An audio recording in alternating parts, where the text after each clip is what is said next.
और अब खबर दिल्ली से, जहां विधानसभा चुनाव को लेकर जारी गहमागहमी के बीच खबर है कि ओवैसी की पार्टी दिल्ली दंगों के आरोपी शाहरुख पठान को टिकट दे सकती है। इससे पहले दंगों के दूसरे आरोपी ताहिर हुसैन का टिकट पहले ही कंफर्म कर चुके हैं बैरिस्टर ओवैसी। इस बीच ये खबर है कि दिल्ली दंगों के एक और आरोपी इशरत जहां भी कांग्रेस के चुनाव में किस्मत आजमा सकती हैं।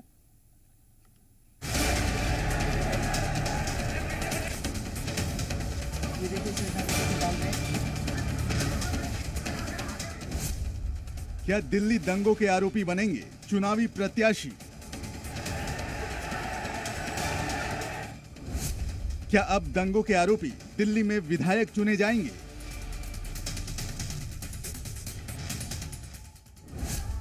क्या दिल्ली वालों को दंगाइयों के नाम के आगे ईवीएम में बटन दबाना होगा?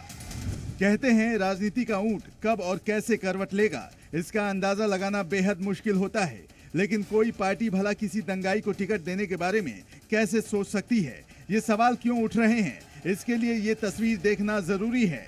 आप भूले नहीं होंगे कि 2020 में इसी चेहरे को दिल्ली दंगों का पोस्टर बॉय कहा गया था। हाथ में पिस्टल ताने ये शाहरुख पठान, दिल्ली दंगों का सबसे खूंखार चेहरा। इसने दिल्ली पुलिस के कांस्टेबल की जान लेने के इरादे से पिस्टल तान दी थी। खबर है कि दिल्ली चुनाव में बैरिस्टर ओवैसी की पार्टी दिल्ली दंगों के इसी आरोपी शाहरुख पठान पर दांव खेलने जा रही है।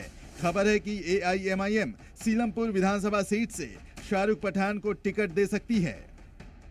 यह हैरान करने वाली खबर आते ही ओवैसी के खिलाफ बीजेपी ने मोर्चा खोल दिया। बीजेपी ने कहा कि अपराधियों को टिकट देने की ओवैसी की ये पुरानी फितरत है। पूरे देश में करते हैं, धार्मिक उन्माद कैसे फैले, कैसे पूरे देश में हिंदू मुस्लिम हो, यही काम करते आ रहे हैं।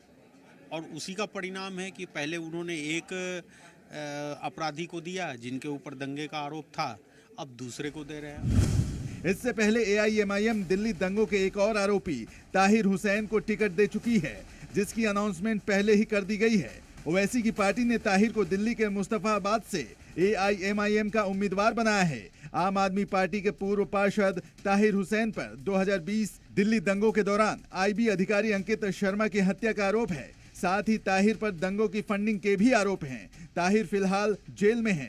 हालांकि ताहिर का टिकट कंफर्म करने से पहले ओवैसी ने उसके परिवार से मुलाकात की थी।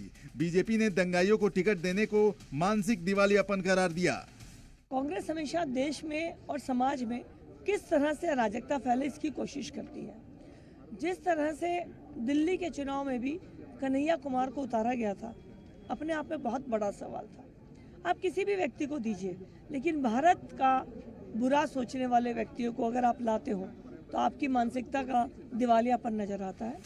सिर्फ ओवैसी की पार्टी ही नहीं, दिल्ली विधानसभा चुनाव में कांग्रेस भी दिल्ली दंगों की आरोपी को टिकट देने के मूड में दिख रही है। दिल्ली की ओखला सीट से कांग्रेस दिल्ली दंगों की आरोपी इशरत जहां को उम्मीदवार बना सकती है। खबर है कि कांग्रेस की केंद्रीय चुनाव समिति की बैठक में राहुल गांधी ने इशरत की पैरवी की थी। इशरत को टिकट देने के सवाल पर कांग्रेस काफी डिफेंसिव दिख रही है, जबकि बीजेपी हमलावर है। कांग्रेस और आम आदमी पार्टी में कंपटीशन चल रहा है कि कौन ज्यादा से ज्यादा दंगाइयों को, आतंकियों को, इनके आरोपियों को टिकट दे सकता है। देखो, यही हम देश को बताना चाहते हैं कि इन पार्टियों का कोई दीन ईमान नहीं है। टिकट अभी तो अनाउंस हुआ नहीं है, अनाउंस होगा तब इस बात को देखेंगे। अब कोई अप्लाई करे, कोई चाहे कि उसको टिकट मिल रहा है, उसमें तो हम लोग रोक नहीं कर सकते ना। पार्टी है, हमारी पार्टी के जितने मेंबर हैं सब जाएंगे, सब मांगेंगे टिकटें। किसको मिलती है किसको नहीं मिलती है ये पार्टी तय करेगी। हालांकि ओखला सीट पर कांग्रेस CEC ने उम्मीदवार का नाम तय नहीं किया है, लेकिन राहुल गांधी की पैरवी के बाद इशरत जहां का टिकट पक्का माना जा रहा है, क्योंकि इशरत का जुड़ाव कांग्रेस से एक तरफ से खानदानी तौर पर रहा है। इशरत जहां 2012 में कांग्रेस के टिकट पर जगतपुरी से पार्षद चुनी गई थी।